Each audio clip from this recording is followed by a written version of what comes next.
What is the value of x? In this given, x over 4 equals 18 over 2x. Ang ating lang gagawin, just cross multiply lang. Okay? So, 2x times x, that is 2x squared. Then, kopyahan itong sign na equals. Then, 4 times 18, that is 72. Then, divide natin both side by 2. Okay, ganito po.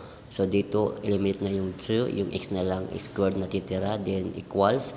Itong 72 divided by 2, that is 36. Okay, ngayon, ating square both side. Then, makakancel na itong exponent kasama itong radical. Then, ang titira dito ay yung x na lang. Then, equals.